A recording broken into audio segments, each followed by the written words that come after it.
విద్యా రంగంలోనే అగ్రగామిగా నిలిచిన విద్యా సంస్థ Montessori English medium schools. Phone 227115 మరియు 277022.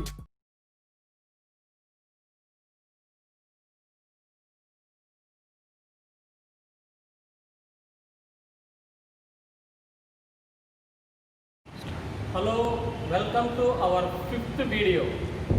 So in this video we are going to learn about materials essential for the photosynthesis. So essential materials.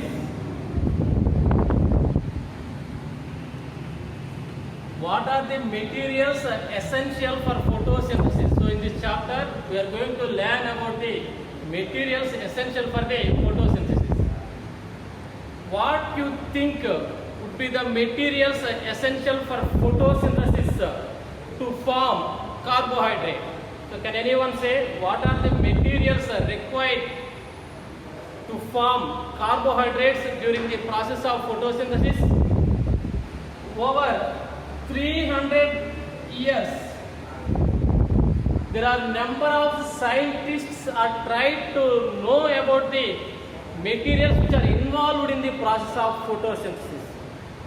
Nowadays also the scientists are tried to learn what are the materials are involved in this process of photosynthesis. So over 300 years the scientists are tried to learn about or know about the materials which are involved in the photosynthesis process. Now we will see about the scientists how prove that materials what are involved in this process of photosynthesis. The first one is water and photosynthesis.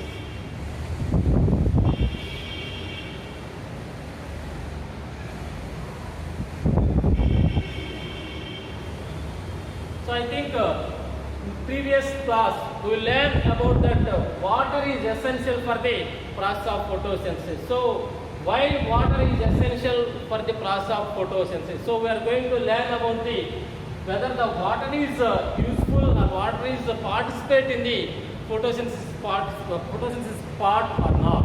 So in Von Helmont experiment,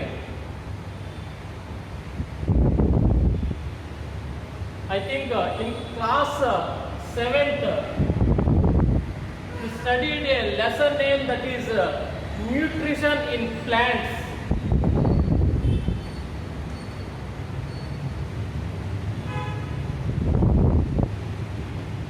In your class 7th you studied a lesson that is nutrition plants. In that lesson Von Helmont conducted an experiment regarding the water is useful for the photosynthesis or not. At the time of identification he didn't know that process of photosynthesis, but he found that water is involved in the process of increasing the mass of the plant. So water is useful for the increase the mass of the particular plant. So at that time he didn't know about the photosynthesis process, but he identified that the water is useful for the increase the mass of that particular plant. So how can you do that? So in class 7th the experiment is there. Once again I am telling about that experiment. So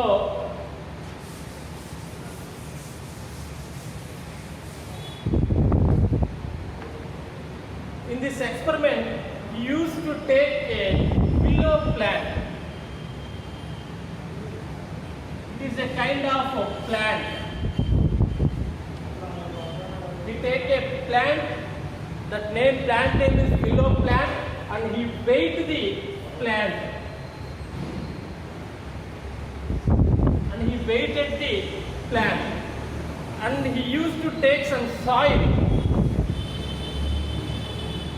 He also weighted that soil.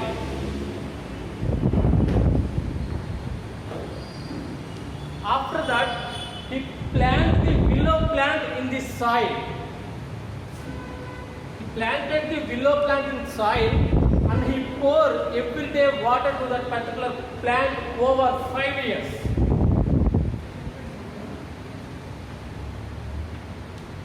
So 5 years lifespan. So he used to pour water every day. So after 5 years, he found that the plant size get increased.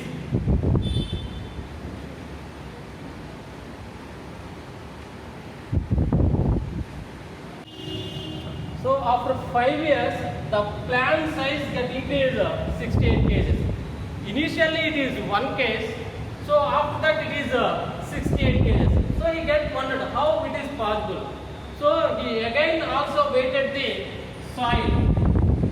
So soil weight is the same. So here the soil weight is same, but the plant size get increased. So he identified that he used to pour water every day. So he found that the plant absorbs the water and then it will get increased by the size. So by this experiment he concluded that water is essential for increase the mass of the plant body. So after that the scientists are identify the photosynthesis. So after that they thought that this water is useful for the process of photosynthesis. By the process of photosynthesis the plant size will get increased.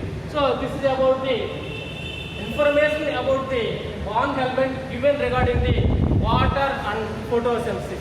So now we are going to see about the interaction between air and photosynthesis.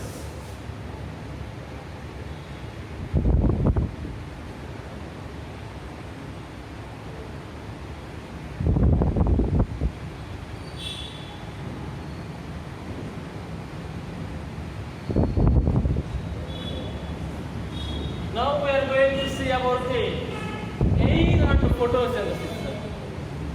So in previous we learned about the starch is formed during the process of photosynthesis and water is essential for the process of photosynthesis. And now we are going to learn about the air and photosynthesis.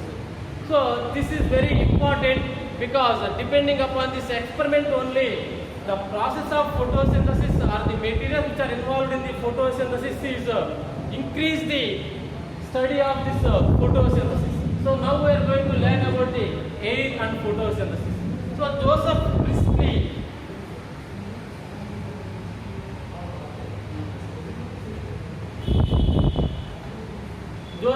Priestley, who identified the air is useful for the process of photosynthesis. Firstly, he identified that air is useful for the increase the mass of the plant body.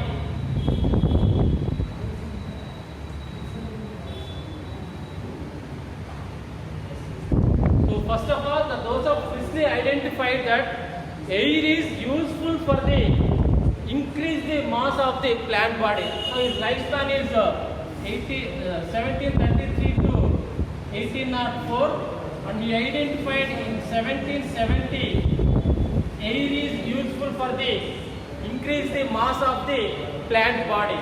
So after that, in 1774 he identified the oxygen.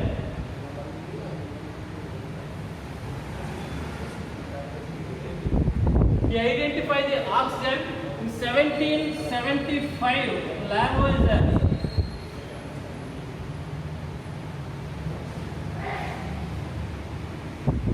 named it as a oxygen. So these are the scientists. So first of all, Joseph Priestley, 1733 to 1804, it is his lifespan. So in 1770 he found that air is useful for the increase the mass of the plant body. So at the time the information about the photosynthesis is not there. So they thought that the air is useful for the increase the mass of the plant body. In 1774 he identified oxygen. So only he identified the oxygen. The name of the oxygen is given by Lavoisier. So now we will see about the experiment about the Joseph Priestley.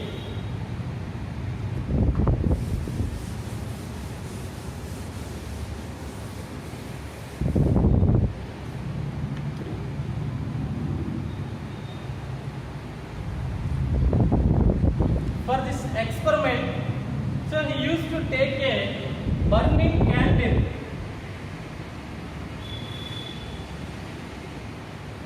this experiment, he used to take a burning candle and he kept this burning candle in a closed valve jar.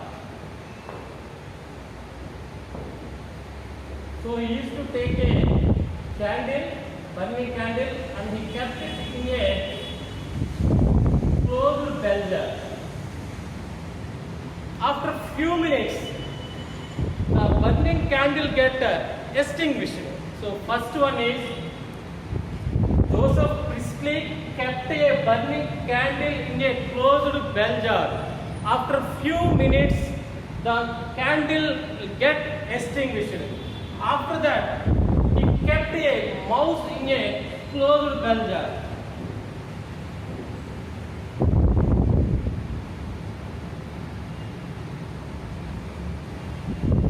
So he kept a mouse in a closed bell jar. After few minutes, the mouse will get suffocate. So here he used to kept a mouse. After few minutes, he get suffocate. So first of all, he used to take a burning candle and he kept it in a closed bell jar. After few minutes, it will get extinguished. And next one, he kept a mouse in a closed bell jar. After few minutes, it will get suffocate. So he thought that the burning candle and mouse which are present in the bell jar get contaminated the air, which is not useful for their survival. So that is nothing but bad air. So after few minutes, the air will get contaminated. So that's why the burning candle get extinguished and this mouse get suffocated. So in this closed bell jar,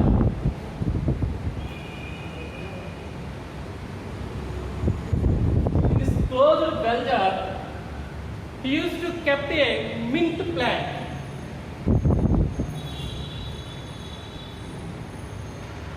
So in this closed bell jar, he used to kept a mint plant and he had this burning candle and mouse in that closed bell jar.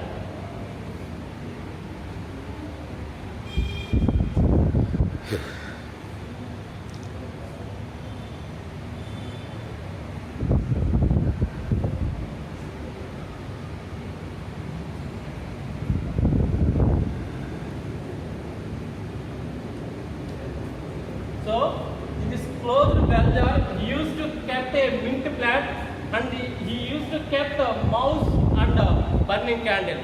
So after few minutes, he observed that the mouse and this burning candle is also burning and the mouse is alive. So he thought that some material which is from mouse and from this candle observed by the mint plant. So the materials which are exhibited by this mouse and candles is observed by the plant. So he thought that the plant observed the air, what is released by the mouse and what is released by the candle. So this is about this experiment. So in this experiment, we used to kept a burning candle and mouse in a closed bell jars separately. So after few minutes, the candle get extinguished and this mouse get suffocate. So after that, he introduced a mint plant in that particular closed bell jar. So mouse is alive and this candle is carrying the burning. So he concluded that the materials which are exhibited or excreted by this mouse and candle will observed by the plant. So he concluded that the materials are transferring between the plant and the animals. So exchange of the materials takes place in this bell jar. So what are the materials are exchanging? So the materials which are exhibited by the mouse is taken by the plant and it will clean that particular air and it release that air which is useful for the survival of the mouse. So here he identified that exchange of gases takes place. So gases exchange takes place. So how this gases exchange takes place? In this next class we will see. So here I am giving some conclusion regarding this experiment. So air and photosynthesis. So air is useful for the increase the mass of the particular animal according to the Joseph Priestley. So in 1770 he identified that air is useful for the increase the mass of that particular plant. So in 1774 he identified the oxygen.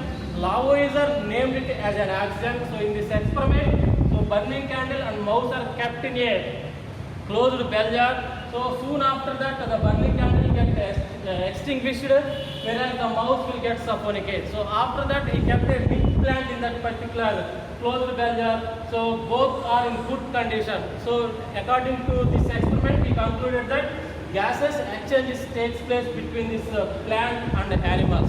So here I am giving two questions. The first one is write few words about the Van Helmont experiment regarding water and photosynthesis. Write few words about the relationship between the water and photosynthesis in Van Helmont experiment, and write a few words about the bell jar experiment. Write few words about the bell jar experiment which is presented by the Joseph Priestley. Thank you.